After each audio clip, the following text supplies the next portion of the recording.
Saudara-saudara, mari kita berdoa kita sebelum mendengarkan firman Tuhan.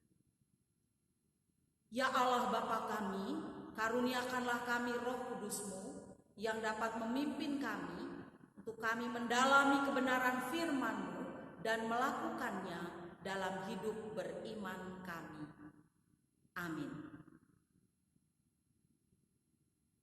Mari Bapak Ibu Saudara, kita bersama-sama berdiri, kita akan mendengarkan firman Tuhan yang dibacakan dari Alkitab. Haleluya. Haleluya. Haleluya. Haleluya.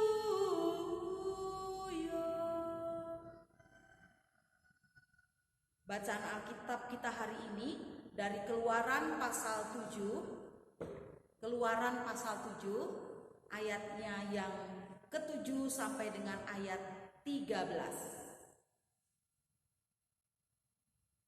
Keluaran 7 ayat 7 sampai dengan ayat 13 yang menyatakan, adapun Musa 80 tahun umurnya dan Harun 83 tahun ketika mereka berbicara kepada Fir'aun.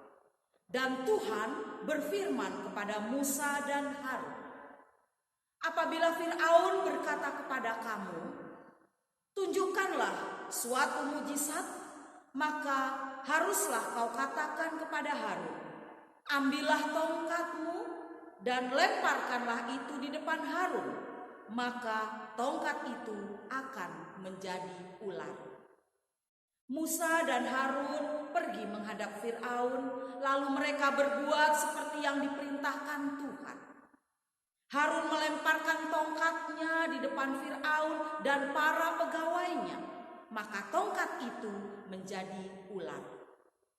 Kemudian Fir'aun pun memanggil orang-orang berilmu dan ahli-ahli sihir, dan mereka pun, ahli-ahli Mesir itu, membuat yang demikian juga dengan ilmu mantra mereka. Masing-masing mereka melemparkan tongkatnya, dan tongkat-tongkat itu menjadi ular, tetapi tongkat Harun menelan tongkat-tongkat mereka. Tetapi hati Fir'aun berkeras, sehingga tidak mau mendengarkan mereka keduanya, seperti yang telah difirmankan Tuhan. Demikianlah pembacaan Alkitab. Hendaklah firman Tuhan dengan segala kekayaannya di antara kamu, dan ucaplah syukur pada Allah.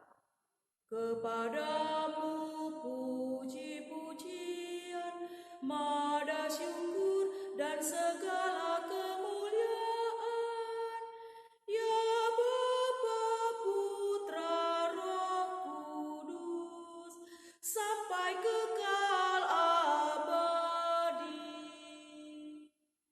Silakan duduk.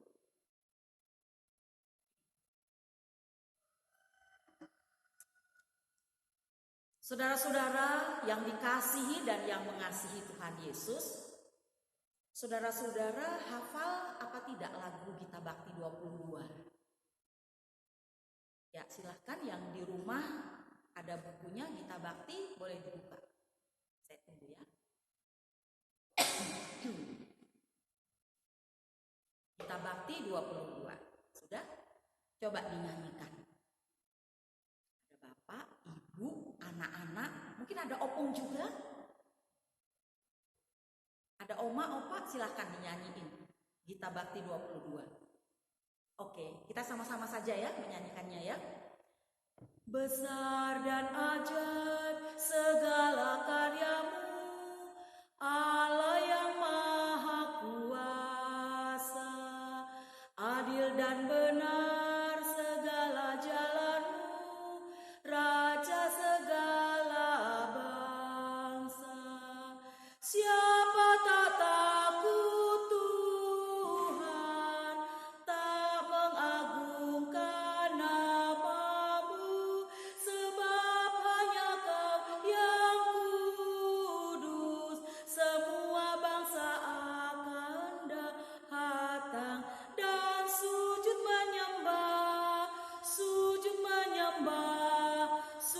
sujud menyembah Engkau Tuhan, dan sujud menyembah, sujud menyembah, sujud menyembah Engkau Tuhan.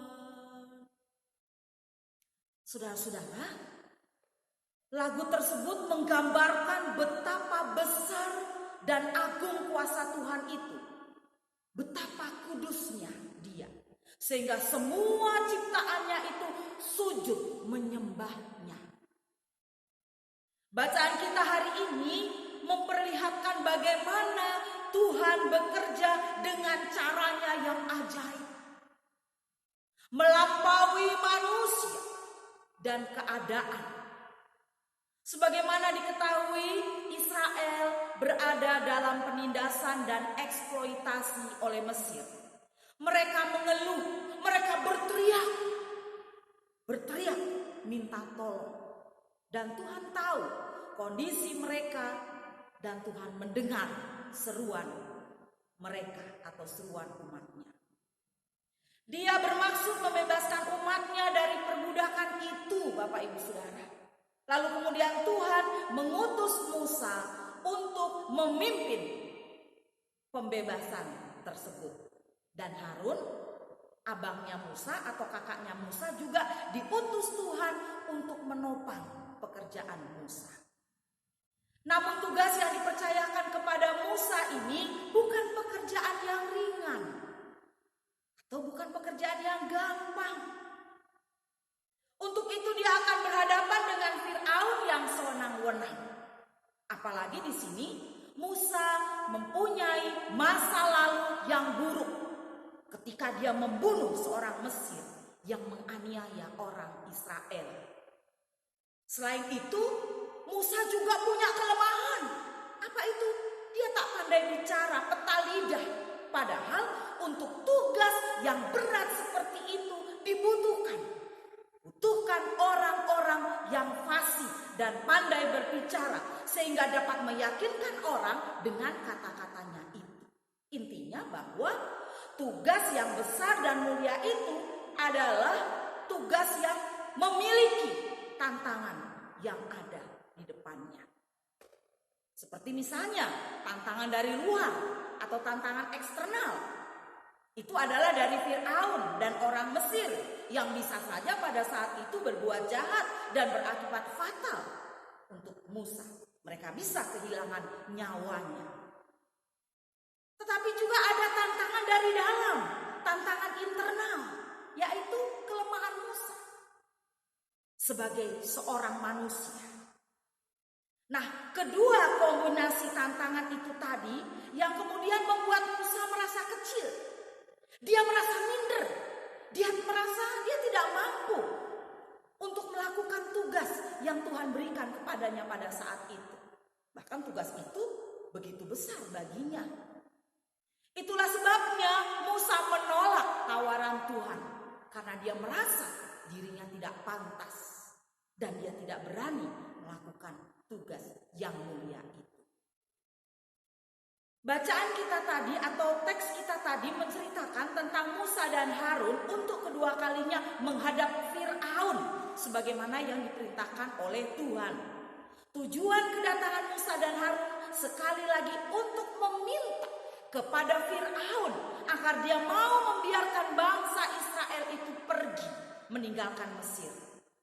Dan pada pertemuan yang kedua ini Musa dan Harun tidak datang dengan tangan yang kosong. Tetapi Tuhan juga membekali mereka dengan tongkat. Tongkat yang dapat berubah menjadi ular. Sebagai alat mujizat untuk memperlihatkan betapa berkuasanya Tuhan itu. Tuhan punya kuasa yang ajaib dan dahsyat. Saudara-saudara, penugasan Musa dan Harun ini dilakukan saat Musa usianya 80 tahun. Sedangkan Harun berumur 83 tahun. Itu ada di dalam ayatnya yang ke-7. Bapak Ibu Saudara. Musa dan Harun pada saat itu mungkin dipandang sebelah mata. Namun ternyata dia dipakai atau digunakan Tuhan sebagai alat di tangannya untuk membebaskan Israel dari cengkeraman bangsa yang besar dan kuat itu. Tuhan juga bekerja melalui cara yang ajaib, yaitu melalui tongkat yang dapat berubah menjadi ular. Dan di sini Firaun dia tidak mau kalah. Ya, kenapa? Di situ Firaun memanggil tukang-tukang sihir, orang berilmu untuk melakukan perlawanan. Masing-masing mereka pada saat itu melemparkan tongkatnya. Dan tongkat-tongkat itu benar berubah menjadi ular. Tetapi tongkat Harun menelan tongkat-tongkat mereka. Dan Firaun melihat. Dia melihat dengan mata kepalanya sendiri pada saat itu apa yang terjadi. Dia melihat peristiwa ajaib yang benar-benar dia lihat, bukan dari orang lain berita itu, tetapi justru dia tetap memilih untuk menutup mata hatinya dari penyertaan Tuhan. Oleh sebab itu, dia tetap berkeras hati dan melawan bangsa Israel untuk pergi meninggalkan Mesir. Di sini Musa dan Harun lagi-lagi menghadapi tantangan. Tetapi Tuhan telah mempersiapkan mereka untuk menghadapi segala tantangan apapun yang terjadi. Maka dengan segala tantangan yang terjadi, tidaklah membuat mereka menjadi surut dan kecil hati. Mereka tahu bahwa ada Tuhan yang telah menetapkan rancangan pembebasan bagi umatnya itu. Dan pasti Tuhan akan mewujud nyatakannya. Saudara-saudara, dari bacaan kita tadi ada beberapa hal yang dapat kita renungkan. Ada beberapa hal yang bisa kita aplikasikan dalam kehidupan kita sehari-hari. Yang pertama, bahwa panggilan dan pengutusan Tuhan itu tidak melihat dan memandang keterbatasan manusia. Apakah itu dari segi usia, dari segi status sosial atau ekonominya, dari pendidikannya atau dari hal yang lain. Tuhan bekerja dengan cara ajaib atas Musa dan Harun di usianya yang sudah tidak muda lagi. Dan umumnya ya bagi banyak orang usia lanjut itu bermakna negatif, saudara. Karena tua berarti orang katakan sudah uzur, gitu ya, sakit-sakitan, pendengarannya kurang, ya, penglihatannya matanya sudah mulai kabur, daya ingatnya sudah mulai menurun, berpikir juga menurun, kemudian kurang tidur, tidak produktif, dan lain sebagainya. Banyak orang menyangkali keberadaannya yang sudah lanjut usia. Misalnya kosmetik, ya. Kosmetik yang paling mahal pun dia tidak bisa menyembunyikan kerut-kerut di wajah ataupun juga noda-noda ketuaan di kulit kita. Dan kenyataannya ya tetap kita berada di usia kita yang tua dan kita akan kelihatan tua karena memang kita sudah tua. Siapapun tidak dapat menahan proses penuaan, saudara-saudara.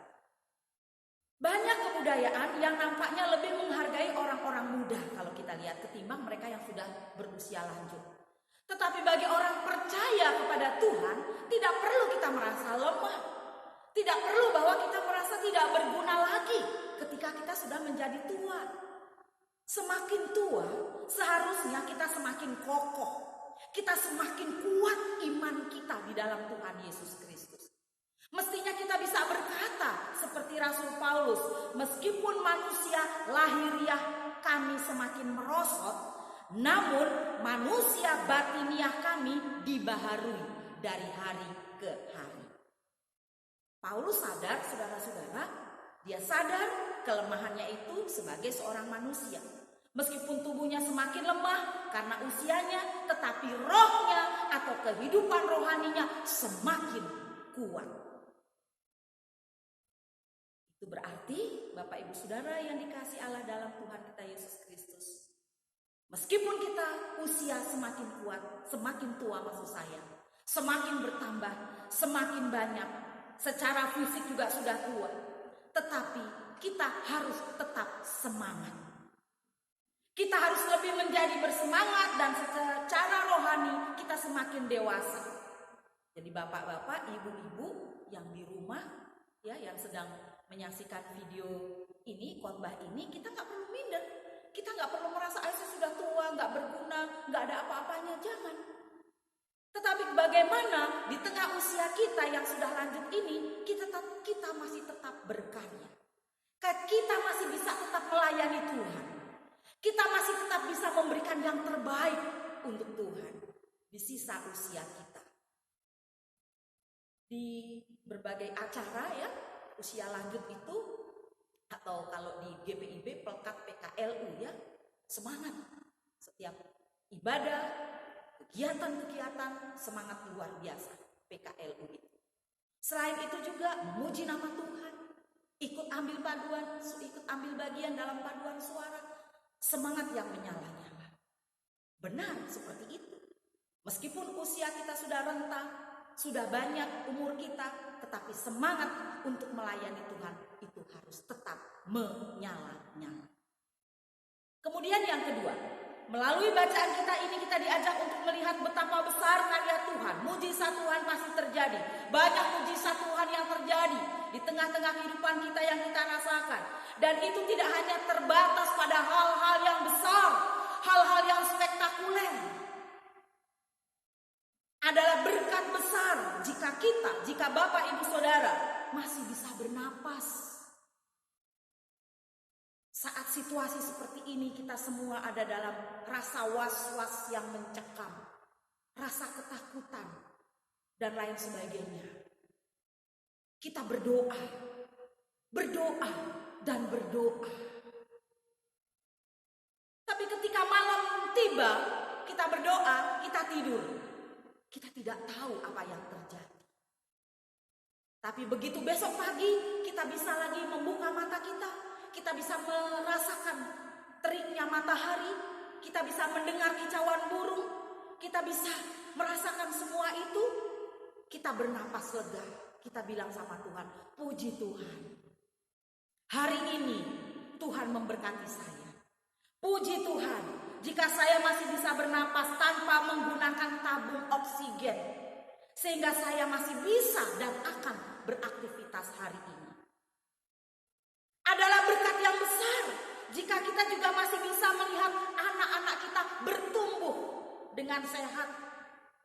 Meskipun saat ini belajar dari rumah, yang bekerja dari rumah, yang kuliah bekerja juga dari rumah secara online. Kita bisa melihat pertumbuhan anak-anak kita. Kita bisa melihat aktivitas anak-anak kita. Dan adalah berkat besar jika kita juga masih punya orang tua yang masih ada mungkin sama-sama kita ya. Atau kita hanya calling saja, telepon atau WA-an saja karena orang tua kita jauh di kampung halaman kita. Dia sendirian mungkin di sana sebagai seorang ibu janda atau duda, oma atau opa. Tapi kita berdoa untuk mereka. Dan berkat yang besar ketika kita masih bisa berkontak langsung dengan mereka.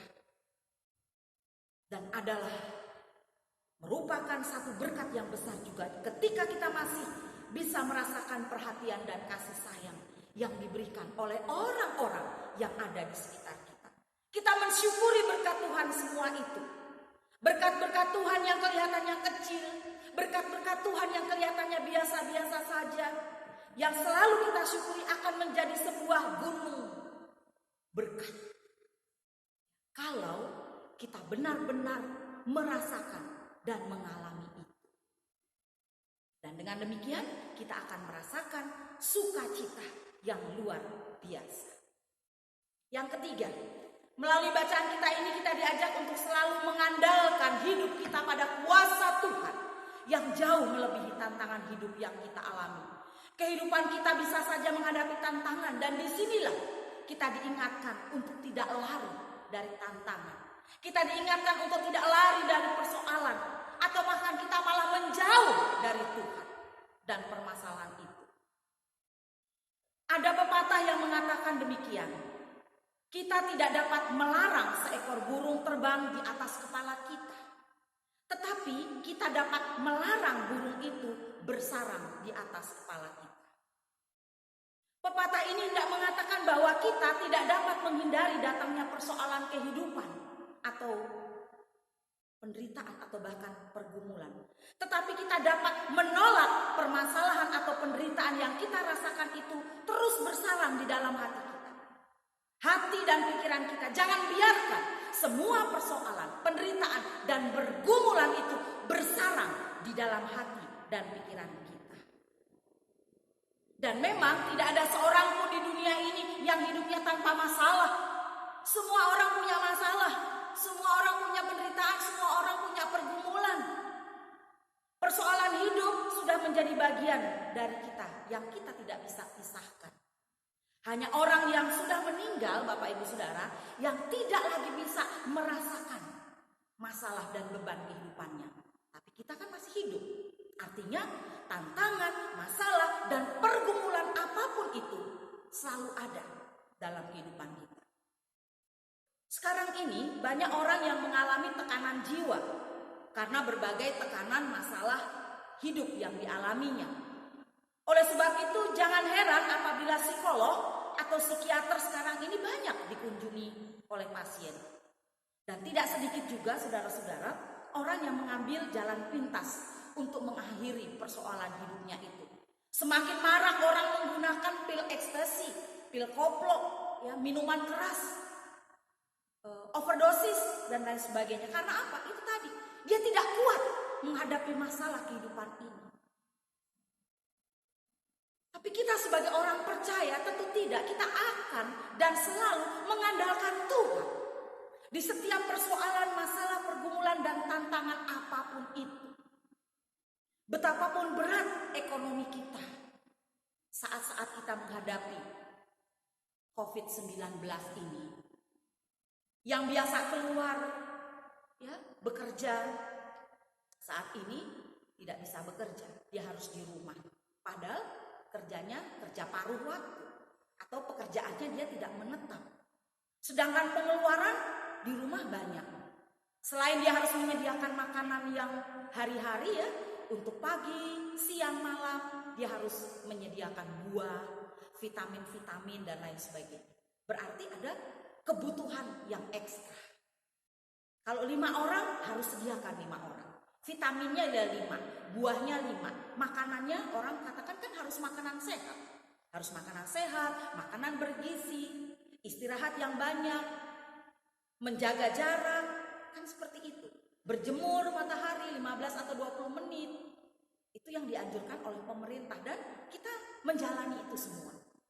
Nah, bagi mereka, saudara-saudara yang biasa bekerja, saya katakan tadi paruh waktu atau kerjanya tidak menetap, sementara ini tidak bisa lagi.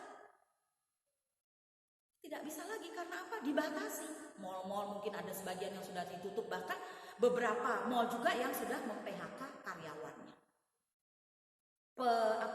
Pegawai toko misalnya sementara dirumahkan. Pegawai pabrik sementara dirumahkan. Sopir online misalnya sementara mungkin ada yang bekerja tapi nggak full. Pendapatan biasanya full misalnya ya. Pendapatan misalnya 1 bulan 500.000, ini 200.000 aja ya sudah, puji Tuhan, udah syukur banget. Seperti itu. Atau masalah-masalah yang lain yang kita alami. Setiap orang punya masalah, punya pergumulan yang berbeda-beda. Dan itu salib yang harus kita pikul.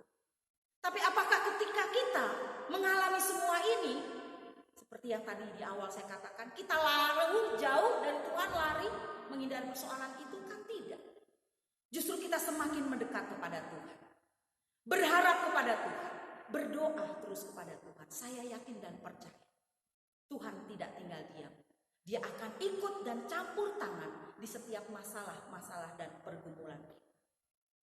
Orang lain juga punya masalah dan penderitaannya sendiri-sendiri, Bapak Ibu Saudara. Yang pada akhirnya kita juga akan berani, ya, sebagai orang beriman, kita berani mengatakan kepada Tuhan untuk selalu bersyukur apapun, situasi apapun yang kita hadapi. Karena pemazmur pun juga bilang begini, mengapa engkau tertekan, hai jiwaku, dan gelisah di dalam diriku? Berharaplah pada Allah, sebab aku lagi akan bersyukur kepadanya, penolongku dan Allah. Artinya hanya ada satu pengharapan kita yang abadi, kekal untuk selama-lamanya, yaitu Tuhan kita, Yesus Saudara-saudara, untuk refleksi kita masing-masing, 3 hal ini, baiklah kita bersama-sama merefleksi dan kita merenungkannya. 1, kita mau senantiasa mengandalkan Tuhan dan berharap kepada Tuhan. Dan yang kedua, kita juga selalu menyadari bahwa panggilan dan pengutusan kita kepada Tuhan tidak ditentukan oleh batasan usia ataupun juga dari sosial, ekonomi kita atau apapun, tidak. Tetapi Tuhan memanggil siapapun sesuai dengan kehendak Tuhan.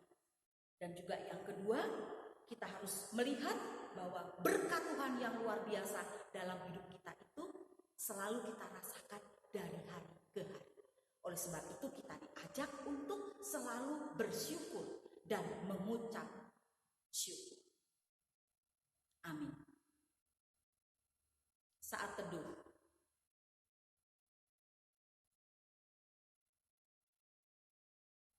Selesai. Saudara-saudara, mari kita berdiri, kita akan mengikrarkan pengakuan iman rasul. Aku percaya kepada Allah Bapa yang Maha Kuasa, Halik langit dan bumi, dan kepada Yesus Kristus anaknya yang tunggal, Tuhan kita, yang dikandung daripada Roh Kudus, lahir dari anak darah Maria, yang menderita di bawah pemerintahan Pontius Pilatus, disalibkan, mati dan dikuburkan, turun ke dalam kerajaan maut. Pada hari yang ketiga, bangkit pula dari antara orang mati, naik ke surga, duduk di sebelah kanan Allah, Bapa yang Maha Kuasa, dan akan datang dari sana untuk menghakimi orang yang hidup dan yang mati. Aku percaya kepada Roh Kudus, gereja yang kudus dan am, persekutuan orang kudus, pengampunan dosa, kebangkitan daging, dan hidup yang kekal. Silakan duduk.